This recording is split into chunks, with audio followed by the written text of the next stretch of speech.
on week 2 of level 2 Lindy Hop. So these are some concepts that we're planning on talking about in tonight's class.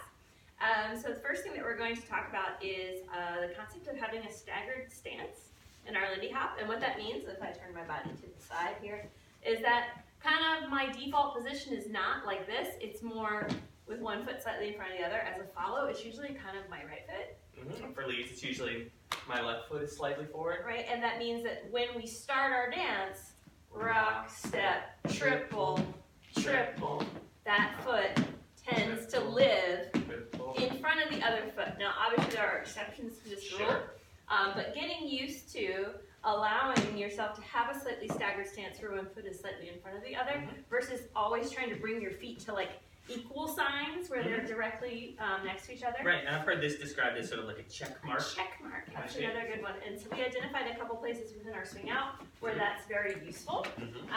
And so if we freeze on the 3 and 4.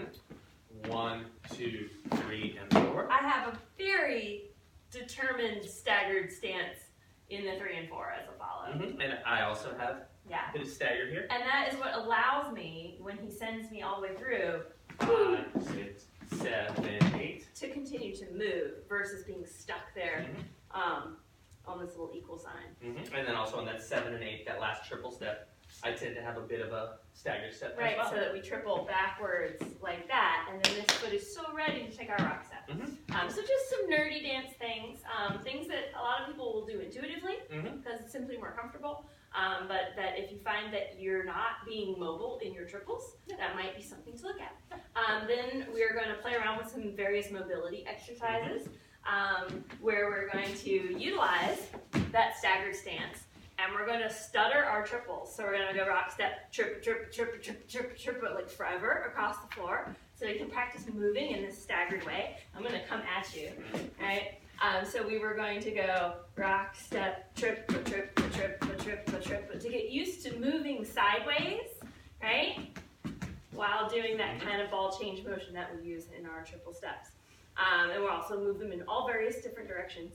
And then the moves that we're going to work on this week, because they also utilize having mobility in our triple steps, are various types of side passes. Because both leaders and follows have to arc their triple steps, stagger their steps, etc. in order to achieve these moves. So we'll have a plain side pass with no turn. Rock, step, off the line, on the line. Right. And during these, I let the follow have the line, and I'll move off and back on. Right, and I will turn my body to orient to my partner, which if I freeze there, I've got my staggered stance.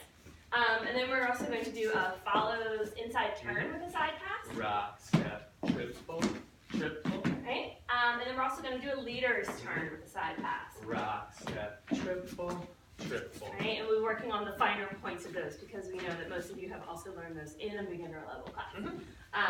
But we'd like to bring them up to a more intermediate level as movements. All right?